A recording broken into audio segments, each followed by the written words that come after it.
একটা সংগ্রহিত গল্প আপনাদের শোনাতে চাই। অনেকদিন আগেকার একজন টুপি বিক্রেতা অনেকটি টুপি নিয়ে বিক্রি করতে বেরিয়েছিল।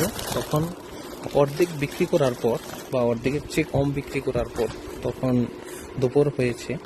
তখন একটা গাছের নিচে বসে সে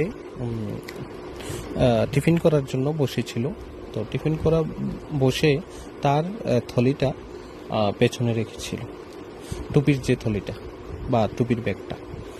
তো পেছন ফিরে বসে আছে নিশ্চিন্তে।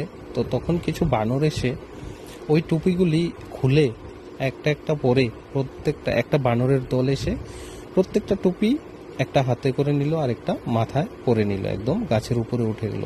তখন ওই ব্যবসায়ীটা টুপি ব্যবসায়ীটা দেখলো যে ওনার ব্যাগ খালি হয়ে গেছে এবং সব বানর উপরে উঠে গেছে একটা একটা টুপি নিয়ে মাথার দিয়ে একদম। তখন ও দেখে তো হতবাক হয়ে গেল, এটা কি হয়ে গেল, একদম ব্যাগ খালি করে উপরে নিয়ে গেল। তখন ওই ব্যক্তিটা অনেক চেষ্টা করলো যে ওরা যেন কলা দিল, হ্যাঁ টিফিন দিল ওদেরকে টুপিগুলি দিয়ে দেওয়ার জন্য, বা অনেক অনুনয় বিনয় করলো, কিন্তু ওরা দিল না।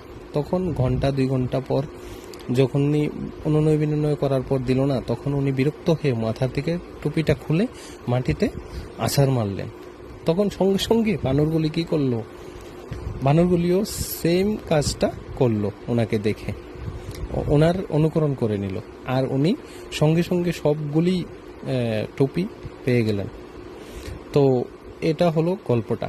তো আমরা সমাজে যা দেখতে চাই তা যদি আমরা নিজে করি তাহলে সেটা কিন্তু সমাজে সবাই অনুকরণ করবে। তো পজিটিভ ভাইব সমাজে দেওয়ার চেষ্টা করুন, নিজে পজিটিভ কাজ করুন, তাহলে দেখবেন সমাজও পজিটিভ কাজ করছে।